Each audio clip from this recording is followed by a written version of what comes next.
नमस्कार, आप देख रहे देवभूमि समाचार में आपके साथ प्रियंका मलिक। हाजिर उत्तराखंड की तमाम छोटी बड़ी खबरें लेकर खबरों का रुख करते हैं। सबसे पहले एक नजर हेडलाइंस पर।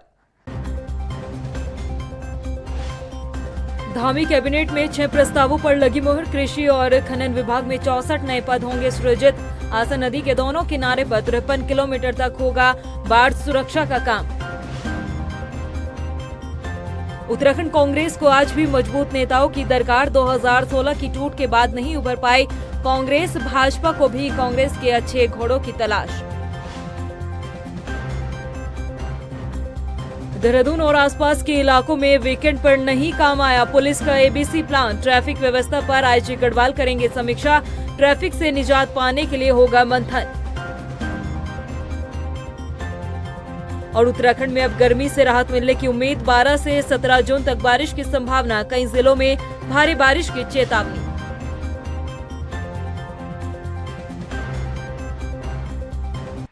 हेडलाइंस के बाद बुलेटिन में खबरें विस्तार से।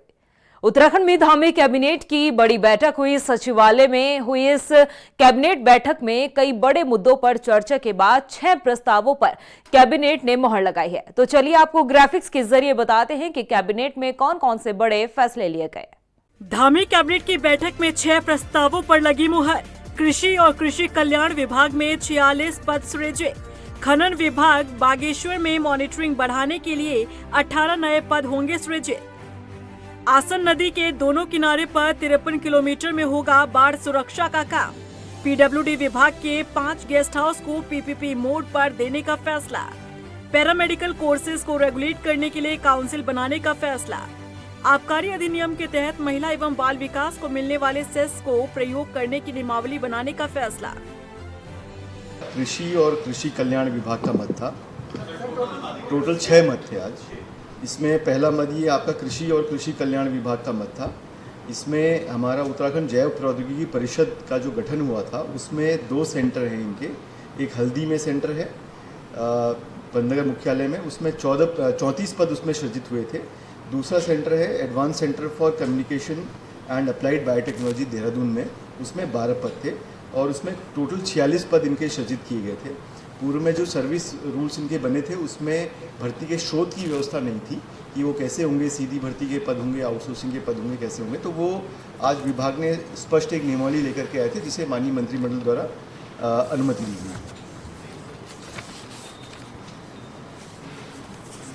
ये दूसरा मत ये औद्योगिक विकास खनन विभाग का मत था। इसमें आपको जैसे जानकारी है कि माननीय उच्च न्यायालय के निर्देश थे बागेश्वर को लेकर के कि वहाँ पे थोड़ा सा जो इंस्पेक्शन है वो बढ़ाया जाए।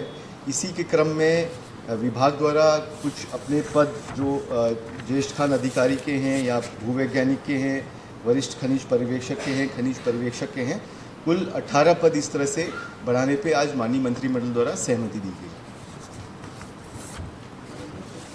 अगला मत ये सिंचाई विभाग का मत था।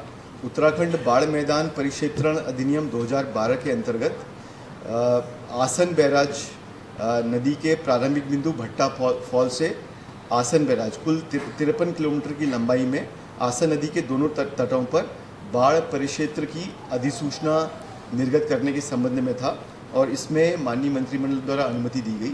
इसके अतिरिक्त पूर्व में जो बाढ़ मैदान परिक्षेत्रण बने हुए हैं उनमें कुछ कार्य जैसे कि एसटीपी का निर्माण, एलिवेटेड कॉरिडोर के लिए नींव और उप संरचना आदि से संबंधित निर्माण कार्य, इस तरह के 5 निर्माण कार्यों को भी अलाउ करने की आज माननीय मंत्रिमंडल द्वारा अनुमति दी गई।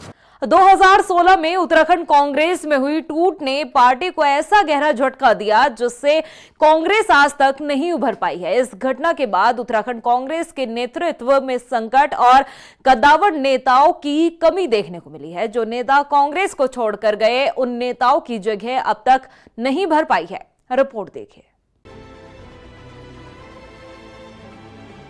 2016 में उत्तराखंड कांग्रेस में हुई टूट ने पार्टी को ऐसा घाव दिया जिससे कांग्रेस अब तक उबर नहीं पाई है। जो नेता कांग्रेस को छोड़कर गए उनकी जगह अब तक भर नहीं पाई है। हरीश रावत अब भी सबसे प्रभावशाली नेता हैं, लेकिन उम्र और लगातार हार ने उनकी स्थिति को कमजोर किया। यशपाल आर्य और उनके बेटे संजीव आर्य दलित वोट बैंक को मजबूत करने की कोशिश कर रहे हैं। प्रीतम सिंह जैसे नेता सक्रिय हैं, लेकिन इन्हें व्यापक कद्दावर नेतृत्व का दर्जा नहीं मिलता। 2022 के विधानसभा चुनाव में कांग्रेस ने 19 सीटें जीती, जो बीजेपी से काफी कम थी।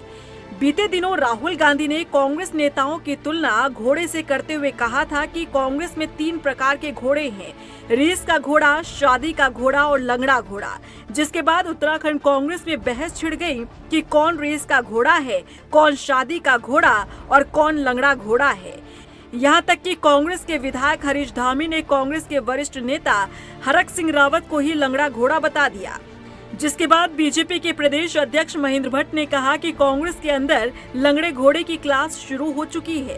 कांग्रेस के अंदर लंगड़े घोड़े की कमी नहीं है और जो अच्छे दौड़ने वाले घोड़े थे वो हमारे साथ आ गए। महेंद्र भट्ट ने कहा कि हम अभी कांग्रेस के अंदर और भी अच्छे घोड़े की तलाश कर रहे हैं, उन्हें हम पार्टी से जोड़ने का काम करेंगे और 2027 के विधानसभा चुनाव में हम भारी मतों से जीत हासिल करेंगे। अब हरीश रावत जी बता रहे हैं, कुछ दिन बाद दूसरे जी बताएंगे। बहुत से लंगड़े घोड़े हैं, इसके कारण तो कांग्रेस की हालत है। और जो अच्छे घोड़े थे दौड़ने वाले वो हमारे साथ है। तो हम भी ढूंढ रहे हैं कि कांग्रेस के अंदर जो खूब दौड़ लगाने वाले घोड़े हैं, ऐसे कितने, उनको पार्टी को जोड़ेंगे और पार्टी को मजबूत करें। 2027 भारतीय जनता पार्टी अच्छे मतों से जीते, हमारा प्रयास है। महेंद्र भट्ट का ये बयान कहीं न कहीं 2016 की घटना की ओर इशारा करता है। उत्तराखंड की राजनीति में भूचाल लाने वाले साल 2016 से लेकर अभी तक कांग्रेस के कई वरिष्ठ नेता भारतीय जनता पार्टी में शामिल हो चुके हैं। 2016 में कांग्रेस के 9 विधायकों ने बीजेपी का दामन थाम लिया था और कांग्रेस की सरकार को अस्थिर किया था। 2016 में जिन विधायकों ने पार्टी छोड़ी, अगर उनकी सीटों को देखा जाए तो अधिकतर सीटों पर कांग्रेस पार्टी उसके बाद कोई भी चुनाव नहीं जीत पाई। 2016 में कांग्रेस से बीजेपी में गए सुबोध उनियाल, कुंवर प्रणव सिंह, उमेश शर्मा और इसके अलावा विजय बहुगुणा, जिनकी विरासत अब उनके बेटे सौरभ बहुगुणा संभाल रहे हैं, और सतपाल महाराज, इन सबकी सीटों पर कांग्रेस अभी तक कोई विकल्प तैयार नहीं कर पाई है। और गाहे बगाहे खुद उत्तराखंड के पूर्व मुख्यमंत्री और कांग्रेस के वरिष्ठ नेता हरीश रावत और कांग्रेस के कई अन्य नेता भी इस बात को स्वीकारते हैं। मथुरादत्त जोशी का कहना है कि 2016 में कांग्रेस में जो टूट हुई थी, उससे कांग्रेस अभी तक उबर नहीं पाई है और उसके लिए कांग्रेस के नेता और तत्कालीन नेतृत्व जिम्मेदार है। देखिए, मैंने इसलिए बात कही कि मैं तो प्रमाण के साथ बोलता हूँ। मैं आज भी कह रहा हूँ, देखिएगा 2027 के चुनाव आते आते कितने विधायक कांग्रेस पार्टी के टूटकर भाजपा में आएंगे, भाजपा के टिकट पर चुनाव लड़ेंगे। ये मैं प्रमाणों के साथ कर रहा हूँ, बहुत से प्रमाण हैं। आप देखिए किस विधायक ने क्या कहा, आप अतीत में जाइए, कौन विधायक क्या बोल रहा था, देख लीजिएगा आप, आज भी देख लीजिए। स्वार्थ की राजनीति ज़्यादा हो रही है। हालांकि कांग्रेस प्रदेश अध्यक्ष करण माहरा का दावा है कि 2016 की हार से कांग्रेस उबर गई है। उन्होंने कहा कि हम निराश होने वाले नहीं हैं, 27 में कांग्रेस दिखा देगी कि कितने तैयार हैं हम। निश्चित उभरी है। हम कैडर, मैं लगातार आप लोगों के चैनल में कह रहा हूँ, हम कैडर पे काम कर रहे हैं, कैडर पे वर्क हो रहा है। हम लीडर बेस पार्टी से हम कैडर बेस पार्टी की ओर को चल रहे हैं और यही कारण है कि केदारनाथ में हम थोड़े से अंतर से 52% वोट बढ़ाने के बाद हम बेईमानी से आ रहे हैं, क्योंकि 4 महीने के अंदर मुख्य चुनाव और इसके बीच में 4800 वोटों को काटा गया और 8000 नए वोट जोड़े गए। 4 महीने में आखिर इतना बड़ा परिवर्तन कैसे आ गया? 17000 वोटों का फर्क आया। 52% वोट बढ़ाने के बाद भी कांग्रेस हारी है। मैं निराश नहीं हूं, लेकिन हम किसी ट्रैप में आने वाले लोगों में से नहीं हैं। हम अपना काम कर रहे हैं और 27 में दिखाएंगे कि कितने नेता वहां नए आए हैं उभर।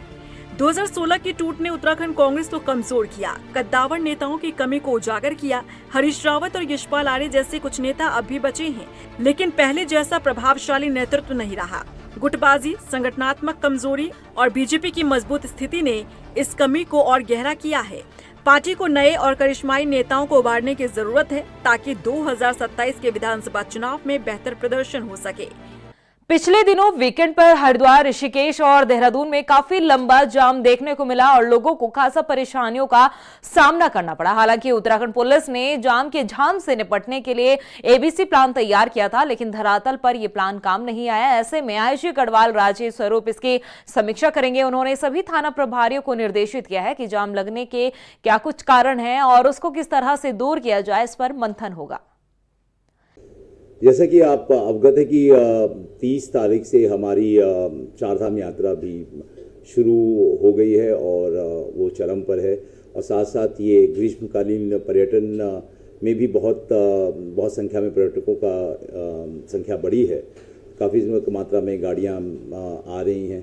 तो इसको हमें पहले ही से हमने इसमें प्लान कर रखा था कि जून का जो पहला, दूसरा और तीसरा जो हफ्ता जो होगा वो काफ़ी, विशेषकर वीकेंड्स में काफ़ी दबाव वाला होगा ट्रैफिक के को लेकर।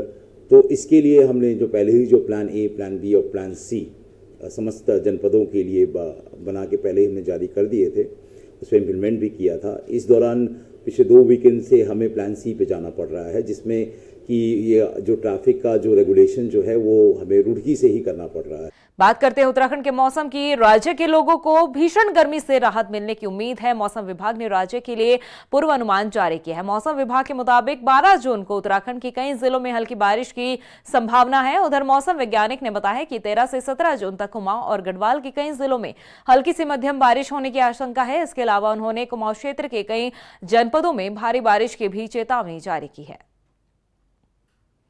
आज 11 जून हो गई है, तो पिछले 24 घंटों में उत्तराखंड में पर्वतीय क्षेत्रों में कहीं कहीं हल्की से मध्यम वर्षा देखने को मिली है। इसमें विशेषकर पिथौरागढ़, बागेश्वर, रुद्रप्रयाग, चमोली, चंपावत जनपदों में वर्षा रही है और रुद्रप्रयाग, बागेश्वर, पिथौरागढ़ जनपदों में एक एक स्थान पे भारी वर्षा भी देखने को मिली है।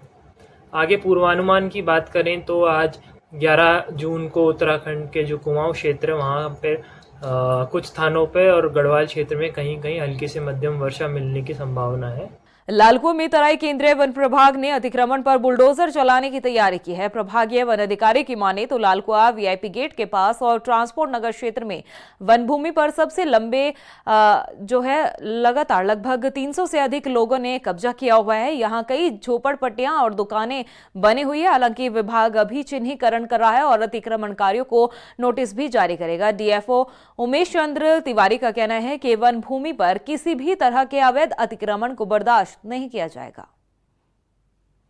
जिक्र कर रहे हैं कुछ ऐसे क्षेत्र हैं जहां पर कि हम लोगों ने जो अतिक्रमण में वन भूमि में बैठे थे और हमने उनको नोटिस दे करके अपने प्रभाग स्तर से उनके इविक्शन की कार्रवाई की थी। उसके अगेंस्ट वो कानून के प्राविधानों के अनुसार अपील में गए थे। अभी रिसेंटली उनकी अपीलें भी निस्तारित हो गई हैं और वो खारिज कर दी गई हैं।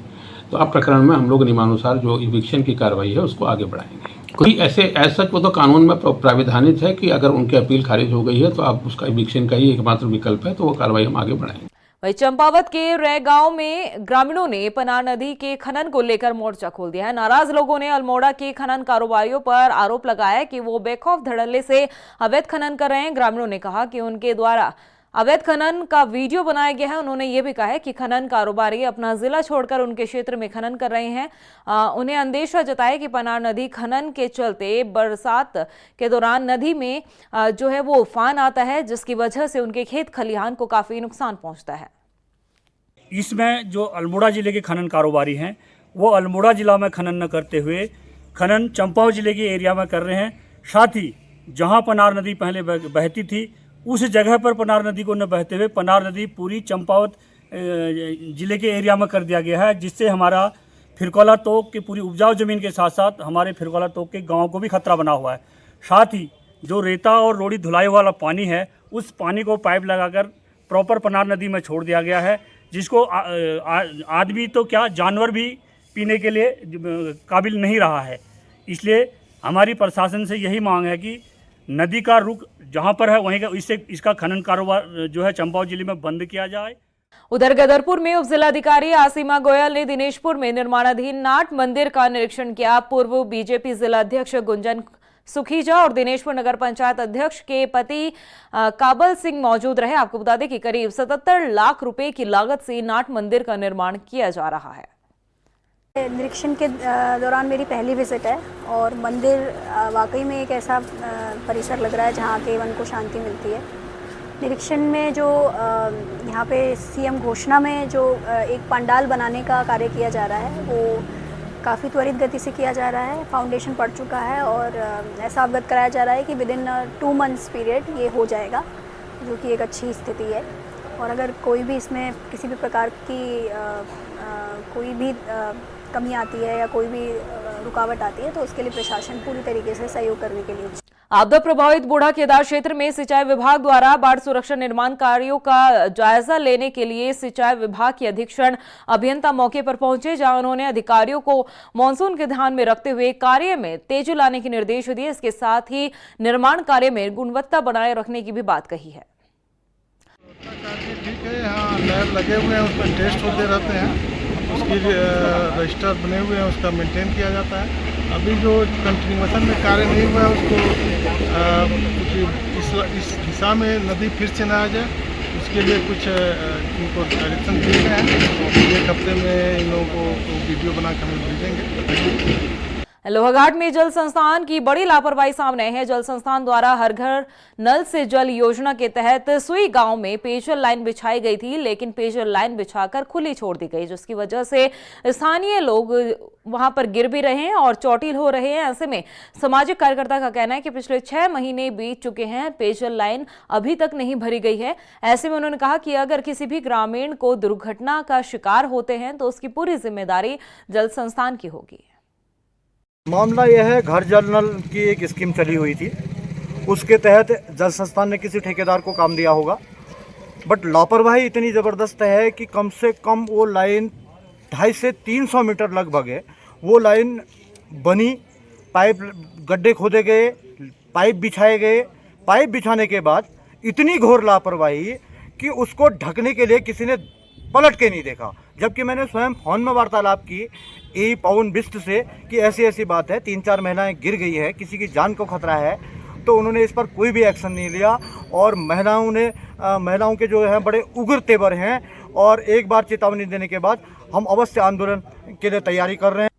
उधर मंगलोर में कई ग्रामीण इलाकों में विद्युत कटौती से लोग काफी परेशान हैं। ग्रामीणों का कहना है कि भीषण गर्मी में जहां विद्युत विभाग को राहत देनी चाहिए, तो वहीं बिजली कटौती कर लोगों को परेशान किया जा रहा है। उन्होंने बताया कि क्षेत्र में लाइट 24 घंटे गुल रहती है और उसकी वजह से पेयजल किल्लत भी हो रही है।